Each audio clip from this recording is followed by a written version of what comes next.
What's up guys, this is Tampatec and this is the Neabot Q11. This is a robotic vacuum and mop in one. And right here is my old Neabot N1. Now the N1's terrific too. In ways it's very similar to the Q11, but I'm going to show you which one is a really great value and you can decide for yourself which one is best for you. I'll leave links in the video description below if you're interested in any of these products. Now let's go ahead and get all the specs out of the way. The N1 comes in two different versions, the N1 and the N1P, which includes the mopping kit. Now the Q11 is a huge upgrade when it comes to suction power, almost double of the N1 and N1P. You got 4000 PA, which is strong enough to vacuum a rug, a thick rug. The 2700 PA for the N1P and N1 is strong, good enough for hardwood floors and tiles and thin carpets. The runtime on all of them are 150 minutes, which is the same across the board. Battery capacity 5200 milliamp hours, same across the board for all the models. Charging time around 4 hours. The Q11 for some reason is 6 hours to charge, but I'm not sure if that was a typo because the battery is 5200 milliamp hours, same as the N1. Now the vacuum bag size for the N1 and N1P is 2.8 liters, about 1 month's supply of dust and debris. And the Q11 is a little bit smaller, 2.5 liters. The dust box inside the vacuums, the robotic vacuums, for the N1 is 400 milliliters, the same as the N1P, and the Q11 is a little bit smaller, 250 milliliters, which means you have to self-empty at the dock more often, which is kind of loud and annoying. The N1P and the Q11 both have the mopping feature, but the Q11 has almost 3 times the size of a water tank, which means it could go further and longer mopping your floor. Now when it mops your floor, it doesn't scrub and it doesn't use chemicals. It basically dampens the mopping pad with warm water, if you fill it up with warm water, and runs it across your floor.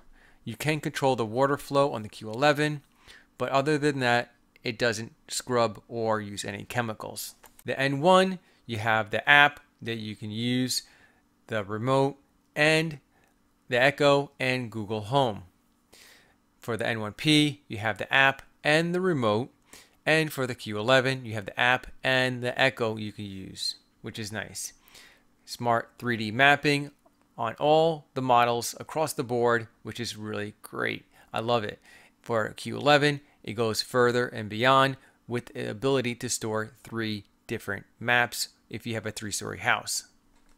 And as you can see right here, the N1 is less expensive than the Q11.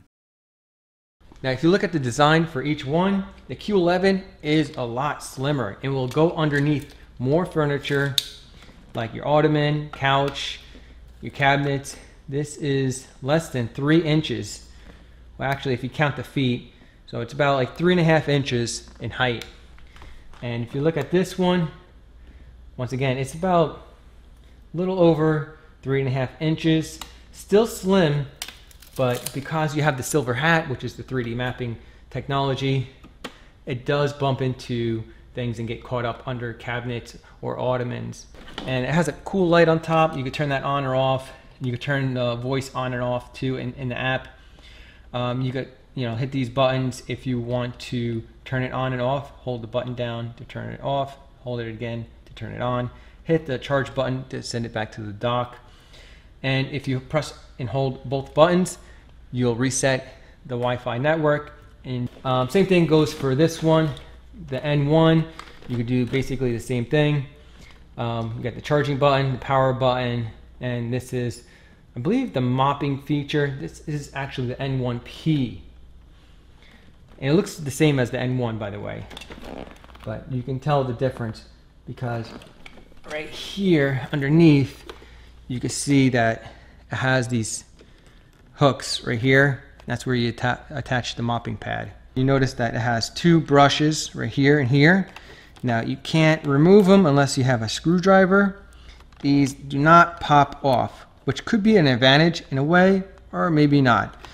But sometimes when it breaks away, it might be a good thing because it gets caught up in a cable or a wire.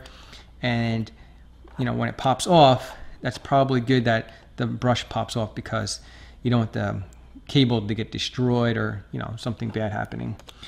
Both wheels are the same. They're spring loaded. They have nice tread on them. They'll climb up on a rug, no problem. I didn't have any issues. And this you have to clean out every once in a while, see how it doesn't turn as well. You actually would have to remove this and get the pet hair out of there. I had this for months. Works fantastic. I love it. Don't have any issues with it. I just have to maintain it a little bit better. I've been neglecting it. You can see how bad I neglect it. But I wanted to show you, after months of using it, what happens. So you want to take out the brush. The brush can easily be maintained, and with using that brush tool, you can basically do the full maintenance on the brushes and the HEPA filter and everything else.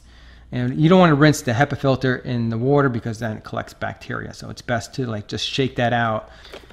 Right here, there's a bumper sensor, so it does detect furniture. It'll bump into it and back up and turn around. But for the most part, it'll detect the furniture before bumping into it and then turn around. So it really doesn't bump into too many obstacles often, because the sensors in here are pretty aware of its surroundings, thanks to the 3D technology, or 3D mapping technology. And I can create a no-go zone, which is nice because I do have a Christmas tree that I put up every December, and it does go around that without getting tangled up in the skirt. Q11, you could say this is a lot premium design. Love the lights, lower profile. Once again, you have the bumper sensor just in case, but it does detect furniture, and before it bumps into the furniture, it does detect it and turn around and go the other way, which is really nice.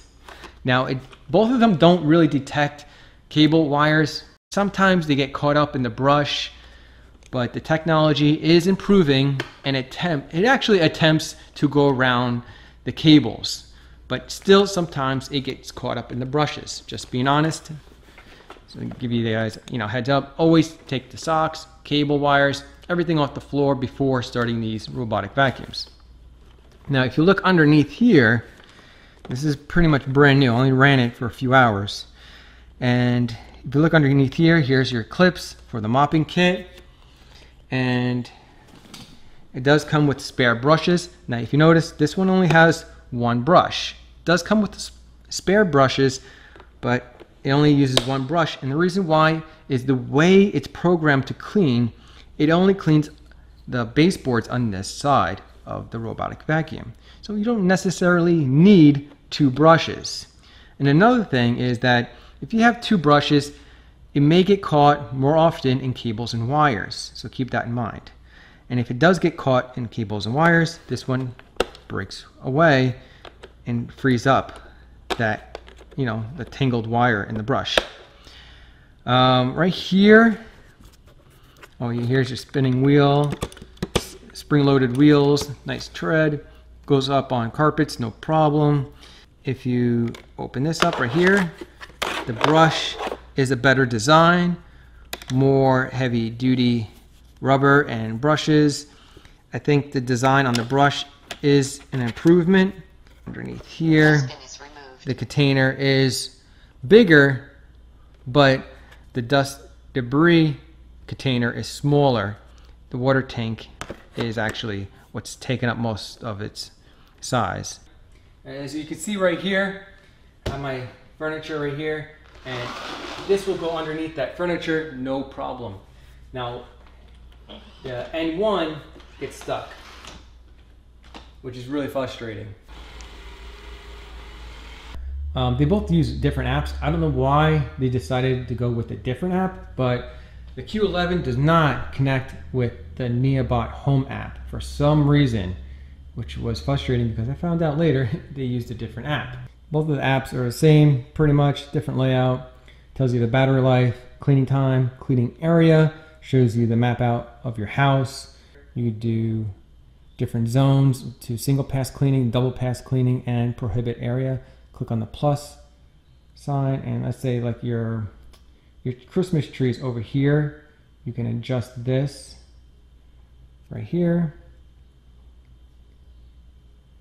And let's go ahead and put that over there. We can zoom in too as well, which is nice. Just like that, see? And now that area is prohibited by the robotic vacuum, and you can click on save. See, now that's the no-go zone right there I just created. Pretty easy, right? You can click on self-emptying bin if you wanted to empty. And there's more settings as well. So you got, low setting, which is 700 PA. 1200 PA is good enough for, I say, dust, debris, even pet hair. Of course, if you have a lot of pets, like I do, I have 2 ferrets, 2 guinea pigs, a cat and a dog. So I set it to 2700 PA. And I set it for in the morning. People have to wake up anyway in the morning. This will help you wake up in the morning because when it self-empties, it's loud. The Neabot app right here is the blue app, and there is a QR code in the instruction manual or in the box you want to use. That's gonna send you to the right app to use. All right, now it tells you the battery life. Once again, you can start, pause, all that cool stuff. Now this does have an app remote control feature, whereas the N1 has a physical remote control, which I kind of prefer more, because I like to grab the remote and just hit the start button or pause, or send it to the charging dock. You can increase the power, suction power, lower it. So this is kind of nice to have in your hand, a physical remote. Now, I wouldn't say this app is necessarily better. Maybe the interface is cleaner looking, but it's not necessarily better. Let's go ahead and click on the robotic vacuum. Now, if you want to do a local clean, which is focused on a 1 foot area or maybe like a 3 foot area radius, you can click on local clean and hit go. But I usually do a total clean. So go is start, and then this is stop to recharge. That's the button for that. 100% battery life, that's the current battery status. Cleaning time, cleaning area, same as before. Which this is different is that it stores multi-level maps, I'm sorry. So if you have a basement, main floor, and a second floor, the Q11 is really a big advantage over the N1. And I think that's why they created a separate app. Now you can increase the suction power, and if you have the mopping feature, you can adjust the water flow so the mop pad stays wet. Now you can create a no-go zone. You click on here, click on forbid, and I already created one right here. So let me just show you from scratch. So basically you would click on this right here, and then you can shrink that up. That's easier to use, by the way, than the other one. It's let me go ahead and zoom in. So let's say I don't want the robotic vacuum in that area, so I could do that, and go ahead and click on these and hit OK or save, and that should save it right there. Yeah, so that's a no-go zone right there. See, the cleaning plan is the same as scheduling cleaning, so in that way it's the same. So guys, if you're interested in 2 fantastic robotic vacuums, check out the links in the video description below. I don't know why that is moving out. It's beyond me. I must have bumped into it with the box. But yeah, if you know anyone that may be interested in these robotic vacuums, go ahead and click on the share button below, share this video to them, help someone out. Subscribe and hit that bell notification to stay updated on the latest tech videos. Thanks guys for watching.